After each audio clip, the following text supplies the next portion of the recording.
வணக்கம் நண்பா.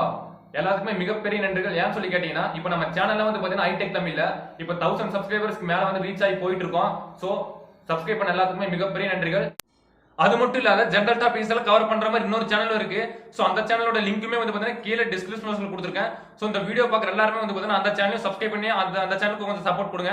சோ அந்த சேனல் வந்து பாத்தீங்கன்னா ஜெனரல் டாபிக்ஸ் எல்லாம் நிறைய வந்து அப்லோட் பண்ணிருக்கேன். அந்த வீடியோஸ் எல்லாம் செக் பண்ணி பார்த்துட்டு அப்புறம் சப்ஸ்கிரைப் பண்ணிக்கோங்க. இந்த வீடியோல என்ன பார்க்க போறோம்னா, என்கிட்ட சில நண்பர்கள் வந்து வாட்ஸ்அப்ல வந்து கொஸ்டின் கேட்டிருந்தாங்க. அது என்னன்னா, என்னோட மொபைல் வந்து பாத்தீங்கன்னா சுத்தமா சார்ஜ் நிக்க மாட்டேங்குது. நான் நைட்டு தூங்கும் போது வந்து பாத்தீங்கன்னா 100% தெரிஞ்சு விடிய காலத்துல 6 மணிக்கு எந்திரிச்சு பாக்குறேன், சுவிட்ச் ஆஃப் ஆயிருக்கு அப்படின்னு நிறைய பேர் கமெண்ட்ஸ் சொல்லியிருந்தாங்க.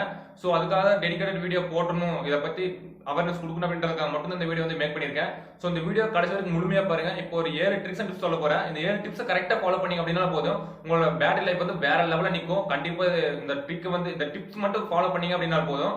சோ இந்த வீடியோக்குள்ள போறதுக்கு முன்னாடி இப்பவே லைக் பட்டனை தட்டி விட்டுருங்க. அப்பதான் எனக்கு ஒரு நெக்ஸ்ட் வீடியோ பண்றதுக்கு எனக்கு ஒரு மோட்டிவேஷனா இருக்கும். இப்போ வாங்க வீடியோக்குள்ள போலாம். இப்ப நான் சொல்ல போற ஃபர்ஸ்ட் டிப் என்னன்னா, ஓவர் சார்ஜிங். சில பேர்லாம் வந்து பாத்தீங்கன்னா 10 மணிக்கு தூங்குவாங்கன்னு வச்சுக்கோங்களேன். 10 மணிக்கு சார்ஜ் போட்டு விடிய 6 மணிக்கு எந்திரிச்சு சுவிட்ச் ஆஃப் பண்ணுவாங்க. அந்த மாதிரி எல்லாம் பண்ணாதீங்க. நீங்க 6 மணி நேரம் சார்ஜ் 8 மணி நேரம் சார்ஜ் ஆயிருதுன்னு நீங்க நினைக்கிறீங்களா? கண்டிப்பா இல்ல. அது வந்து பாத்தீங்கன்னா 2 to 3 ஹவர்ஸ், அவ்வளவுதான். Maximum 4 hours. அது இப்ப இருக்கிறதுல குயிக் சார்ஜிங் அப்படின்னு சொல்லிட்டு வருது. அதெல்லாம் வந்து பாத்தீங்கன்னா 1.5 ஹவர்ஸ் 2 ஹவர்ஸ்லயே வந்து ஃபுல் சார்ஜ் ஆயிருது.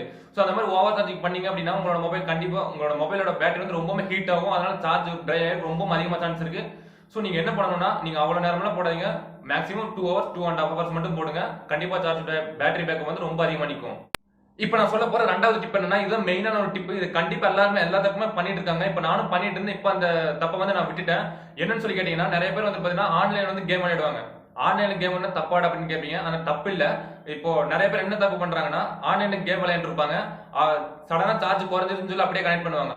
நீங்க இப்ப ஆன்லைன்ல கேம் விளையாட்டு இருக்கும்போது சார்ஜ் போட்டீங்க அப்படின்னா அதுல வந்து 3 ப்ராசஸ் ஒட்டுக்கா நடக்கும்.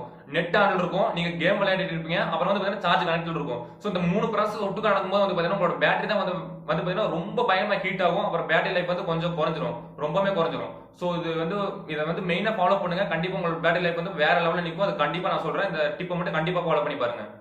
நம்ம பண்ற மூணாவது மிஸ்டேக் எங்க இருக்குன்னா, நம்ம சார்ஜ் போடுறதுல இருக்கு. நம்ம சார்ஜ் நார்மலா போட்டுக்கிட்டு இருப்போம். அது வந்து 40% போறது, 50% போறது, 60% போறது, இந்த மாதிரி கண்டிப்பா போடவே போடாதீங்க. கண்டிப்பா அது வந்து உங்களோட பேட்டரி லைஃப் கண்டிப்பா கம்மி பண்ணிரும். ஏன் சொல்லி கேட்டீங்கன்னா, நீங்க 0 to 100 போடுங்க. கண்டிப்பா பேட்டரி பேக்கப் வந்து நிக்கும். நீங்க ஒரு டைம் வச்சு ட்ரை பண்ணி பாருங்க. 0 போடுங்க, மறுபடியும் 100 போடுங்க. கண்டிப்பா உங்க பேட்டரி லைஃப் வந்து வேற லெவல்ல நிக்கும். எல்லாருமே பண்ற காமனான ஃபோர்த் மிஸ்டேக் என்னன்னா, மல்டிபிள் சார்ஜர்ஸ் வந்து யூஸ் பண்றது. சில பேர் வந்து பாத்தீங்கன்னா ட்ரெயின்ல போயிட்டு இருப்பாங்க, இல்லைன்னா சொந்தக்காரங்க வீட்டுக்கு யாராச்சும் வீட்டுக்கு போயிருப்பாங்க. அப்போ வந்து பாத்தீங்கன்னா பேட்டரி வந்து லோவா இருந்திருக்கும். லோ ஆனதுக்கு அப்புறம் வந்து பாத்தீங்கன்னா கிடைக்கிற சார்ஜர்ல எல்லாம் வந்து பாத்தீங்கன்னா கனெக்ட் பண்ணி சார்ஜ் ஏத்திக்குவாங்க. சோ அந்த மாதிரி பண்ணீங்க அப்படின்னா, அப்போதைக்கு ஏறிச்சு அப்படின்னாலும் உங்களுக்கு வந்து பாத்தீங்கன்னா ஃபியூச்சர்ல கண்டிப்பா அந்த பேட்டரி ப்ராப்ளம் கண்டிப்பா வந்துடும். ஏன்னு சொல்லி கேட்டீங்கன்னா, அந்த சார்ஜர்ல இருந்து வர அவுட்புட் வந்து கரெக்டான அவுட்புட் வந்து உங்களுக்கு கொடுக்குமா அப்படின்னா கண்டிப்பா கிடையாது. சோ ஒவ்வொரு மொபைலுக்கு வந்து பாத்தீங்கன்னா அந்த கம்பெனி தரப்புல இருந்து கொடுத்திருப்பாங்க, இந்த சார்ஜர் தான் யூஸ் பண்ணணும்னு சொல்லிட்டு. சோ அந்த சார்ஜர் வந்து நீங்க கரெக்டா யூஸ் பண்ணி மெயின்டைன் பண்ணீங்க அப்படின்னா உங்களோட பேட்டரி லைஃப் வந்து கண்டிப்பா ரொம்ப இன்க்ரீஸ் ஆகும். சோ உங்களோட பேட்டரி வந்து சேஃபா இருக்கும். இந்த ட்ரிக்கை கண்டிப்பா யூஸ் பண்ணி பாருங்க. நம்ம எல்லாருமே பண்ணக்கூடிய அஞ்சாவது காமனான மிஸ்டேக் என்னன்னா, வைப்ரேட்டர் வந்து ஆன் பண்ணி வைக்கிறது. ஃபார் எக்ஸாம்பிள் வந்து பாத்தீங்கன்னா நோட்டிபிகேஷன் வரும், அது வைப்ரேட்டர் ஆன் பண்ணி வச்சிருப்பாங்க. நெக்ஸ்ட் வந்து பாத்தீங்கன்னா இந்த டச் டிஸ்ப்ளே வந்து தொடும்போது வந்து பாத்தீங்கன்னா வைப்ரேட் ஆகும். கீபோர்ட் டைப் பண்ணும்போது வந்து பாத்தீங்கன்னா வைப்ரேட் ஆகும்.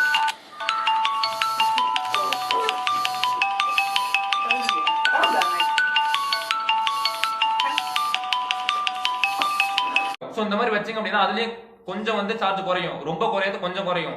சோ உங்களுக்கு வந்து ரொம்பவே பேட்டரி லைஃப் வந்து அதிகமா வேணும் அப்படின்னா இந்த ஆப்ஷன்ஸ் எல்லாம் ஆஃப் பண்ணி வச்சீங்க அப்படின்னாலே உங்க பேட்டரி லைஃப் வந்து இன்னும் கொஞ்சம் இம்ப்ரூவ் ஆகும்.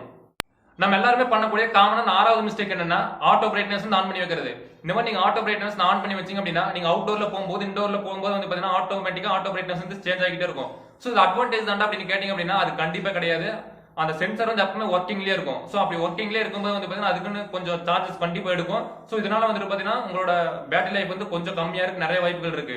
சோ நீங்க என்ன பண்ணணும் அப்படின்னா, ஆட்டோ பிரைட்னஸ் வந்து ஆஃப் பண்ணிட்டு மேனுவலா நீங்க டிராக் பண்ணி வச்சிட்டீங்க அப்படின்னா அது கான்ஸ்டன்ட் அப்படியே இருக்கும். உங்களோட சென்சார் வந்து ஒர்க் ஆகாது.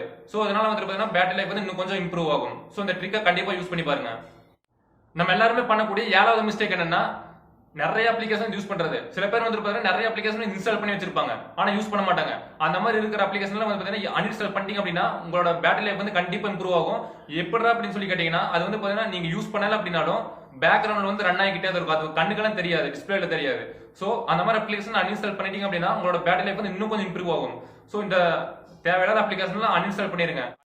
சோ அவ்வளவுதான் இந்த வீடியோல பார்த்தது. நான் சொன்ன இப்ப 7 ட்ரிக்ஸை கண்டிப்பா நீங்க ஃபாலோ பண்ணீங்க அப்படின்னாலே போதும், உங்களோட பேட்டரி லைஃப் வந்து கண்டிப்பா இம்ப்ரூவ் ஆகும். சோ நீங்களே இந்த 7 டிப்ஸை வந்து யூஸ் பண்ணிட்டு கீழே கமெண்ட் பண்ணுங்க. சோ இந்த ட்ரிக்ஸ் வந்து எப்படி இருந்துச்சுன்னு சொல்லிட்டு. சோ யாருமே கமெண்ட் பண்ண மாட்டேங்கிறீங்க. சோ அவ்வளவுதான் இந்த வீடியோல பார்த்தது. சோ நம்ம சேனலை சப்ஸ்கிரைப் பண்ணி வச்சுக்கோங்க. அப்படியே பக்கத்துல இருக்கிற பெல் ஐக்கனை கிளிக் பண்ணி ஆல் நோட்டிஃபிகேஷன் எனேபிள் பண்ணி வச்சிட்டீங்க அப்படின்னா நான் போற எல்லா வீடியோ உங்களுக்கு ஒரு நோட்டிஃபிகேஷன் வந்துரும். அடுத்து உங்களுக்கு என்ன வீடியோ வேணும் அப்படின்றத கீழே கமெண்ட்ல சொல்லுங்க. அந்த வீடியோ வந்து நெக்ஸ்ட் வீடியோ போஸ்ட் பண்றேன்.